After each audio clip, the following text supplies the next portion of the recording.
ನಮಸ್ಕಾರ ಸ್ನೇಹಿತರೆ. ಬಹುತೇಕ 3 ರಿಂದ 4 ಸುದ್ದಿಗಳಿಗೆ ನಿಮಗೆ ಸ್ವಾಗತ ಅಂತ ಹೇಳ್ಬಹುದು. ಹೌದು, ಈ ಒಂದು ರೇಷನ್ ಕಾರ್ಡ್ ಇದ್ದಂತವರಿಗೆ ಭರ್ಜರಿ ಗುಡ್ ನ್ಯೂಸ್. ಗೃಹಲಕ್ಷ್ಮಿ ಸಂಘಗಳನ್ನ ಪ್ರಾರಂಭ ಮಾಡಲಾಗಿದೆ. ನಿಮ್ಮ ಹತ್ರ BPL APL ರೇಷನ್ ಕಾರ್ಡ್ ಇದ್ರೆ ಸಾಕು, ನೀವು ಈ ಗೃಹಲಕ್ಷ್ಮಿ ಸಂಘಗಳಲ್ಲಿ ಸುಮಾರು 1 ಲಕ್ಷಕ್ಕಿಂತ ಹೆಚ್ಚಿನ ಸಾಲವನ್ನ ಪಡ್ಕೊಳ್ಬಹುದು ಅತಿ ಕಡಿಮೆ ಬಡ್ಡಿ ದರದಲ್ಲಿ. ಈಗಾಗಲೇ ನೀವು ಸಾಕಷ್ಟು ಪ್ರೈವೇಟ್ ಸಂಘಗಳಲ್ಲಿ ಭಾಗಿಯಾಗಿರ್ತೀರಿ, ಅಲ್ಲಿ ಹೆಚ್ಚಿನ ಬಡ್ಡಿಯನ್ನ ವಿಧಿಸ್ತಾ ಇರ್ತೀರಿ. ಅದಕ್ಕಿಂತ ಕಡಿಮೆ ಬಡ್ಡಿಯನ್ನ ಇಲ್ಲಿ ನೀವು ಕೊಡಬಹುದು. ಹಾಗಾದ್ರೆ ಬನ್ನಿ, ಈ ಗೃಹಲಕ್ಷ್ಮಿ ಸಂಘಗಳು ಯಾವ ರೀತಿಯಾಗಿ ನಡೆಯುತ್ತೆ, ಹೇಗೆ ನಾವು ಇದನ್ನ ಪಡ್ಕೊಳ್ಬೇಕು ಅದನ್ನ ತಿಳ್ಕೊಳ್ಳೋಣ. ಅದರ ಜೊತೆಗೆ ಗೃಹಲಕ್ಷ್ಮಿ 2,000 ಹಣ ನಿಮ್ಮ ಖಾತೆಗಳಿಗೆ ಬರದೇ ಇರುವುದಕ್ಕೆ ಕಾರಣ ಏನು, ಯಾವಾಗ ರಿಲೀಸ್ ಆಗ್ತಾ ಇದೆ, ಇದರ ಬಗ್ಗೆನೂ ಕೂಡ ನಾವು ಚರ್ಚೆ ಮಾಡೋಣ. ಅದೇ ರೀತಿಯಾಗಿ ಕೊನೆಯದಾಗಿ PM ಕಿಸಾನ್ ಯೋಜನೆಯ 20ನೇ ಕಂತಿಗಾಗಿ ಬಹುತೇಕ ರಾಜ್ಯದಲ್ಲಿರುವಂತಹ ರೈತರ ಅಷ್ಟೇ ಅಲ್ಲ, ಇಡೀ ದೇಶದಾದಂತಹ ಪ್ರತಿಯೊಬ್ಬ ರೈತರು ಕೂಡ ಕಾಯ್ತಾ ಇದ್ರಿ. ಇದರಲ್ಲಿ ಕೂಡ ಕೇಂದ್ರ ಸರ್ಕಾರ ಒಂದು ಗುಡ್ ನ್ಯೂಸ್ ಅನ್ನ ಕೊಟ್ಟಿರ್ತಕ್ಕಂಥದ್ದು. ಹಾಗಾದ್ರೆ ಬನ್ನಿ, ಇದ್ರ ಬಗ್ಗೆನೂ ಕೂಡ ತಿಳಿದುಕೊಳ್ಳೋಣ. ಅದೇ ರೀತಿಯಾಗಿ ಆಧಾರ್ ಕಾರ್ಡ್ ಇದ್ದಂತವರಿಗೆ ಹೊಸ ರೂಲ್ಸ್ ಗಳು ಜಾರಿ ಅಂತ ತಿಳಿಸ್ತಾ ಇದ್ದಾರೆ. ಹಾಗಾದ್ರೆ ಏನಿದು ಮಾಹಿತಿ, ಪ್ರತಿಯೊಂದು ಮಾಹಿತಿಯನ್ನ ನಿಮ್ ಮುಂದೆ ಒಂದೊಂದಾಗಿ ಇಡ್ತಾ ಹೋಗ್ತಾನೆ. ಬಹಳ ಮುಖ್ಯವಾಗಿರ್ತಕ್ಕಂತಹ ಮಾಹಿತಿ, ಪ್ರತಿಯೊಬ್ಬ ಜನರು ತಿಳ್ಕೊಳ್ಬೇಕಾಗಿರುವಂತಹ ಸುದ್ದಿ. ಒಂದೊಂದಾಗಿ ನಾನು ನಿಮ್ ಮುಂದೆ ಇಡ್ತಾ ಹೋಗ್ತೀನಿ. ಚಾನಲ್ಗೆ ಸಬ್ಸ್ಕ್ರೈಬ್ ಮಾಡ್ಲಿ ಅಂದ್ರೆ ಇದೇ ರೀತಿ ಲೇಟೆಸ್ಟ್ ಆದಂತಹ ಅಪ್ಡೇಟ್ ಗಳನ್ನ ನಿಮ್ ಮುಂದೆ ಇಡ್ತಾ ಇರ್ತೀವಿ. ಅದಕ್ಕೆ ಸಬ್ಸ್ಕ್ರೈಬ್ ಮಾಡ್ಕೊಂಡು ನೋಟಿಫಿಕೇಶನ್ ಆಲ್ ಅಂತ ಸೆಟ್ ಮಾಡ್ಕೊಳ್ಳಿ. ಈಗ ನೇರವಾಗಿ ನಾವು ಟಾಪಿಕ್ ಗೆ ಬರೋಣ. ವೀಕ್ಷಕರೇ, ಈ ಒಂದು ರೇಷನ್ಸ್ ಕಾರ್ಡ್ ಇದ್ದಂತವರಿಗೆ ಇಲ್ಲಿ ಗೃಹಲಕ್ಷ್ಮಿ ಸಂಘಗಳು ಸಿಗ್ತಾ ಇದೆ. ಹೌದು, ಗೃಹಲಕ್ಷ್ಮಿ ಯೋಜನೆ ಕೂಡ ರೇಷನ್ ಕಾರ್ಡ್ ಇದ್ದಂತವರಿಗೆ ಸಿಗೋದು. ಈ ಕಡೆ ಗೃಹಲಕ್ಷ್ಮಿ ಸಂಘಗಳು ಕೂಡ BPL ಹಾಗೂ APL ರೇಷನ್ ಕಾರ್ಡ್ ಇದ್ದಂತವರಿಗೆ ಮಾತ್ರ ಸಿಗೋದು. ಯಾಕಂದ್ರೆ ಬಡವರಿಗೆ ಈ ಒಂದು ಯೋಜನೆಯ ಮುಖಾಂತರ ಹೆಲ್ಪ್ ಆಗ್ಲಿ ಅಂತ ಗೃಹಲಕ್ಷ್ಮಿ ಯೋಜನೆ ಮಾಡಿರ್ತಕ್ಕಂಥದ್ದು.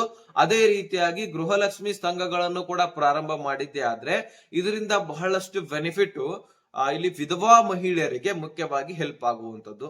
ಅತಿ ಕಡಿಮೆ ಬಡ್ಡಿ ಕಣ್ರಿ, ಅತಿ ಕಡಿಮೆ ಬಡ್ಡಿ ದರದಲ್ಲಿ ನಿಮಗೆ ಸಾಲವನ್ನ ಕೊಟ್ಟಿದ್ದೆ ಆದ್ರೆ ನಿಮಗೆ ಮತ್ತಷ್ಟು ಸಬಲೀಕರಣಕ್ಕೆ ಹೆಚ್ಚಳ ಉಪಯೋಗ ಆಗತ್ತೆ. ನಿಮ್ಮ ಬೆಳವಣಿಗೆಗೆ, ನಿಮ್ಮ ಮಕ್ಕಳ ಶಾಲಾ ವಿದ್ಯಾಭ್ಯಾಸಕ್ಕೆ ನೀವು ಪ್ರತಿ ತಿಂಗಳು ಕೂಡ ಇಂತಿಷ್ಟಂತ ದುಡ್ಡು ಕಟ್ಟಬೇಕಷ್ಟೇ, ಅಲ್ಲಿ ಹೆಚ್ಚಿನ ಬಡ್ಡಿ ವಿಧಿಸುವ ಆಗಿಲ್ಲ. ಇಲ್ಲಿ 1 ಲಕ್ಷ ರೂಪಾಯಿ ನೀವು ನಿಮಗೆ ಕೊಟ್ಟಿದ್ದೆ ಆದ್ರೆ ಸರ್ಕಾರ, ಬಹಳ ಆದ್ರೆ 1,04,000 ಇಷ್ಟು ನೀವು ಮಾತ್ರ ಬಡ್ಡಿಯನ್ನ ಕಟ್ತೀರಿ. ಅದಕ್ಕಿಂತ ಹೆಚ್ಚಿನ ಬಡ್ಡಿಯನ್ನ ನೀವು ಕಟ್ಟೋದಿಲ್ಲ. ಹಾಗಾದ್ರೆ ಈ ಒಂದು ಗೃಹಲಕ್ಷ್ಮಿ ಸಂಘಗಳ ಬಗ್ಗೆ ನಿಮಗೆ ಹೇಳೋದಾದ್ರೆ ಇದು ಇನ್ನೂ ಜಾರಿ ಆಗಿಲ್ಲ. ಒಂದನೇದಾಗಿ ಹೇಳ್ಬೇಕಂದ್ರೆ ಇದ್ರ ಬಗ್ಗೆ ರಾಜ್ಯ ಸರ್ಕಾರದಲ್ಲಿ ಬಹಳ ಚರ್ಚೆ ನಡೀತಾ ಇದೆ, ಬಹಳ ಸದ್ದು ನಡೀತಾ ಇದೆ. ಸ್ವತಃ ಲಕ್ಷ್ಮೀ ಹೆಬ್ಬಾಳ್ಕರ್ ಮೇಡಮ್ ಅವರೇ, ಬಹಳಷ್ಟು ಜನ ನಂಬೋದಿಲ್ಲ, ನನಗೆ ಗೊತ್ತಿದೆ, ಆದ್ರೆ ಸ್ವತಃ ಲಕ್ಷ್ಮೀ ಹೆಬ್ಬಾಳ್ಕರ್ ಅವರ ಮೊನ್ನೆ ನಡೆದಂತಹ ಒಂದು ಪ್ರೆಸ್ ಮೀಟ್ ನಲ್ಲಿ ಕೂಡ ಇದ್ರ ಬಗ್ಗೆ ಚರ್ಚೆ ಮಾಡಿದ್ರು. ನಾವು ಗೃಹಲಕ್ಷ್ಮಿ ಸಂಘಗಳನ್ನ ಪ್ರಾರಂಭ ಮಾಡ್ಬೇಕಂತ ಅನ್ಕೊಂಡಿದೀವಿ. ಇದನ್ನ ಪ್ರತಿಯೊಬ್ಬ ಹಳ್ಳಿಯಲ್ಲಿ, ಪ್ರತಿಯೊಂದು ಮೂಲೆಯಲ್ಲಿರ್ತಕ್ಕಂತಹ ಹೆಣ್ಣು ಮಕ್ಕಳಿಗೆ ಇದು ಸಿಗ್ಬೇಕು. ಇದರಿಂದ ಬಹಳಷ್ಟು ಯೂಸ್ ಆಗತ್ತೆ. ನಾವು ಸಾಲದ ಮುಖಾಂತರ ಕೊಡ್ತೇವೆ, ಅವರು ನಮಗೆ ವಾಪಸ್ ಕೊಡ್ತಾರೆ. ಇದರಿಂದ ಆರ್ಥಿಕ ಪರಿಸ್ಥಿತಿನೂ ಕೂಡ ಅಷ್ಟೊಂದು ಹದಗೆಟ್ಟಲ್ಲ, ಆರ್ಥಿಕ ಪರಿಸ್ಥಿತಿಯಲ್ಲಿ ಅಷ್ಟೊಂದು ಏನ ಲಾಸ್ ಇರೋದಿಲ್ಲ. ಹಾಗಾಗಿ ಇದರಿಂದ ನಾವು ಕೊಟ್ಟಿರ್ತಕ್ಕಂತಹ ಹಣ ನಮಗೆ ಬರುತ್ತೆ. ಆದ್ರೆ ನಾವು ಕೊಟ್ಟಿರ್ತಕ್ಕಂತಹ ಹಣದಿಂದ ಹೆಚ್ಚಿನ ಬಡ್ಡಿ ನಾವು ವಿಧಿಸೋದಿಲ್ಲ. ಹಾಗಾಗಿ ಅಲ್ಲಿಂದ ಮಹಿಳೆಯರಿಗೆ ಮತ್ತಷ್ಟು ಹೆಲ್ಪ್ ಆಗುತ್ತೆ. ಈಗಾಗಲೇ ಪ್ರೈವೇಟ್ ಕಂಪನಿಗಳಲ್ಲಿ ಸಾಕಷ್ಟು ಲಾಭಗಳನ್ನ ಪ್ರೈವೇಟ್ ಕಂಪನಿಗಳು ಮಹಿಳೆಯರಿಂದ ಹೀರ್ತಾ ಇದ್ದಾರೆ. ಹೌದು, ಫೈನಾನ್ಸ್ ಗಳಲ್ಲಿ ನೀವು ನೋಡ್ಕೊಳ್ಬಹುದು, ಹೆಚ್ಚಿನ ಪ್ರಮಾಣದಲ್ಲಿ 2 ವೀಲರ್ ಬೈಕ್ ಗಳನ್ನ ಖರೀದಿ ಮಾಡಿರ್ತೀರಿ. ಅಲ್ಲಿ ಲೋನ್ ಮುಖಾಂತರ ಹಣವನ್ನ ನೀವು ಕಟ್ಟಬೇಕಾಗಿರತ್ತೆ. ಪ್ರತಿ ತಿಂಗಳು ಕೂಡ 1 ದಿನ ಲೇಟ್ ಆದ್ರೆ 500 ರೂಪಾಯಿ ಫೈನ್ ಹಾಕ್ತಾರೆ. ಇದೇನರ್ಥ, ಪ್ರತಿ ದಿನ ನಾವು ದುಡಿದೋದ್ರೆ 500 ರೂಪಾಯಿ ದುಡಿಯಲ್ಲ, ಅಂತದ್ರಲ್ಲಿ ಪ್ರತಿ ದಿನಾನು ಕೂಡ ಎಷ್ಟು ದಿನ ಲೇಟ್ ಮಾಡ್ತೀವಿ ಎಷ್ಟು ದಿನ 500 ರೂಪಾಯಿ ಫೈನ್ ಹಾಕ್ತಾರಂತೆ. ಇದಷ್ಟೇ ಅಲ್ಲ, ಇಲ್ಲಿ ಸಾಕಷ್ಟು ಬ್ಯಾಂಕ್ಗಳಲ್ಲಿ, ಪ್ರೈವೇಟ್ ಬ್ಯಾಂಕ್ಗಳಲ್ಲಿ ಕೂಡ ಸಾಕಷ್ಟು ಬಡ್ಡಿಯನ್ನ ವಿಧಿಸ್ತಾರೆ. ನಾವ್ ಎಷ್ಟು ಅಮೌಂಟ್ ಅನ್ನ ತೆಗೆದುಕೊಂಡಿರ್ತೀವಿ ಅದರ ಡಬಲ್ ಅಮೌಂಟ್ ನಾವು ತುಂಬಬೇಕಾಗತ್ತೆ.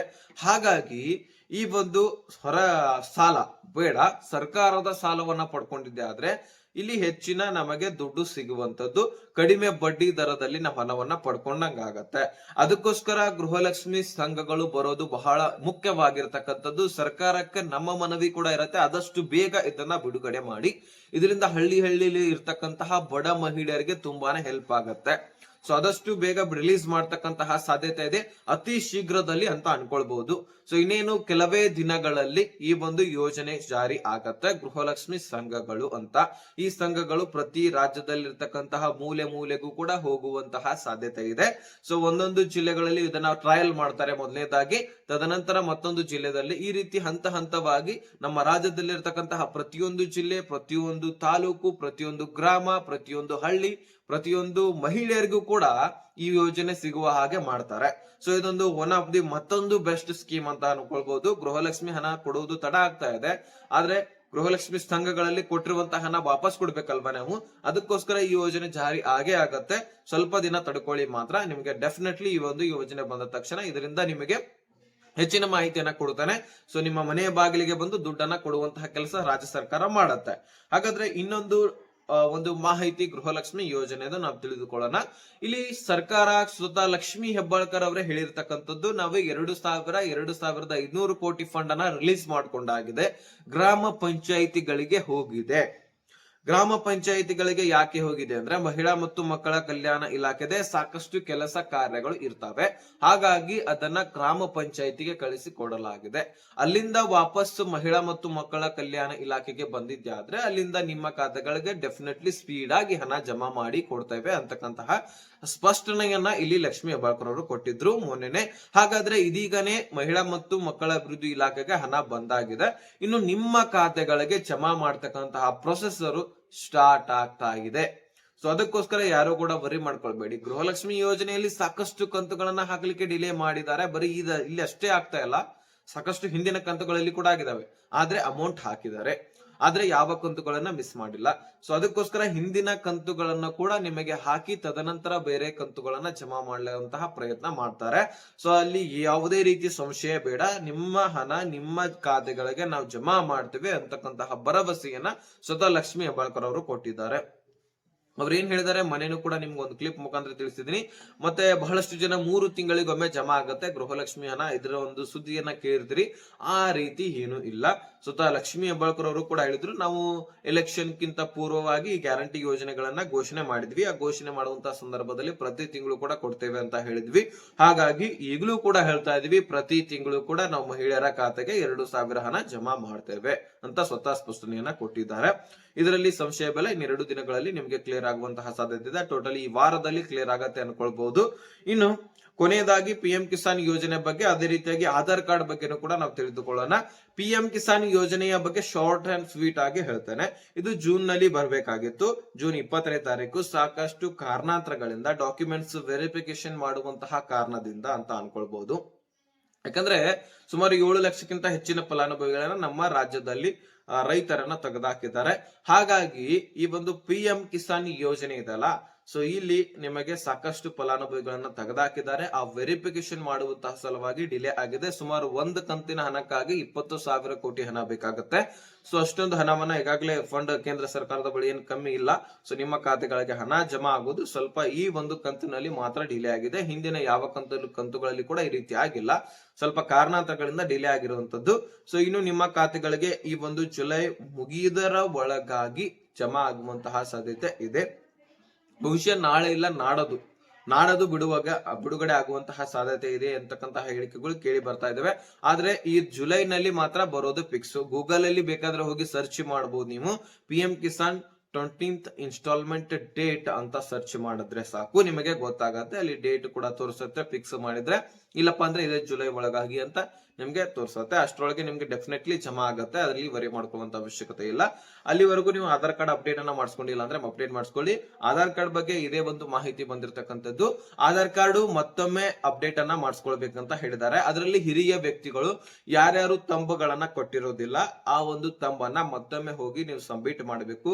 ಆಧಾರ್ ಕಾರ್ಡ್ ಗಳಲ್ಲಿ ಏನಾದ್ರೂ ತಿದ್ದುಪಡಿ ಮಾಡಿಸ್ಕೊಂಡಿಲ್ಲಪ್ಪ ಅಂದ್ರೆ ಅದನ್ನ ತಿದ್ದುಪಡಿ ಮಾಡಿಸ್ಕೊಂಡಿದ್ರೆ ಅಪ್ಡೇಟ್ ಆದ ಹಾಗೆ ಆಗಿರುತ್ತೆ.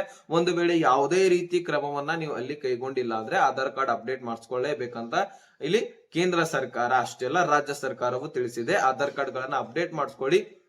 ಸಾಕಷ್ಟು ಫೇಕ್ ಆಧಾರ್ ಕಾರ್ಡ್ ಗಳನ್ನ ಮಾಡಿಸ್ಕೊಳ್ತಿರ್ತಾರೆ, ಅದಕ್ಕೋಸ್ಕರ ನೀವು ಕೂಡ ಸರಿಯಾಗಿ ಆಧಾರ್ ಕಾರ್ಡ್ ನಲ್ಲಿ ಒಂದಕ್ಕೊಂದು ಡಾಕ್ಯುಮೆಂಟ್ಸ್ ಗಳನ್ನ ಲಿಂಕ್ ಮಾಡಿಸ್ಕೊಂಡಿದ್ದೆ ಆದ್ರೆ ಅಲ್ಲಿ ಏನ್ ತೊಂದರೆ ಇರೋದಿಲ್ಲ. ರೇಷನ್ಸ್ ಕಾರ್ಡ್ ಗಳಿಗೆ ಲಿಂಕ್ ಮಾಡಿಸ್ಕೊಂಡಿಲ್ಲ ಅಂದ್ರೆ ರೇಷನ್ಸ್ ಕಾರ್ಡ್ ಗಳಿಗೆ ಮಾಡಿಸ್ಕೊಳ್ಳಿ.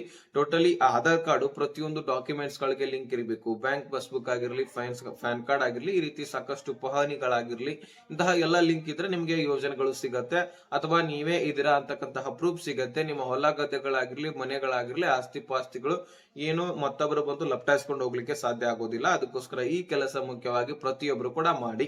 ಸೊ ಇಷ್ಟು ನಿಮಗೆ ಲೇಟೆಸ್ಟ್ ಆಗಿ ಅಪ್ಡೇಟ್ ಅನ್ನ ನಾನು ಕೊಡಬೇಕಾಗಿತ್ತು, ಕೊಟ್ಟಿದ್ದೀನಿ. ಸೊ ಈ ಒಂದು ಅಪ್ಡೇಟ್ ಅನ್ನ ಪ್ರತಿಯೊಬ್ಬ ರಾಜ್ಯದಲ್ಲಿರ್ತಕ್ಕಂತಹ ಪ್ರಜೆಗಳಿಗೆ ಮುಟ್ಟಿಸುವಂತಹ ಕೆಲಸ ನಿಮ್ದು. ಅದೇ ರೀತಿಯಾಗಿ ಸಬ್ಸ್ಕ್ರೈಬ್ ಮಾಡ್ಕೊಳ್ಳಿ, ಇದರಿಂದ ನಮಗೂ ಕೂಡ ಹೆಲ್ಪ್ ಇದೆ, ನಿಮ್ಗೂ ಕೂಡ ಹೆಲ್ಪ್ ಇದೆ. ಸೊ ಹೊಸ ಹೊಸ ಮಾಹಿತಿಗಳನ್ನ ತರ್ತಾ ಇರ್ತೀವಿ, ನೋಟಿಫಿಕೇಶನ್ ಆಲ್ ಅಂತ ಸೆಟ್ ಮಾಡ್ಕೊಳ್ಳಿ.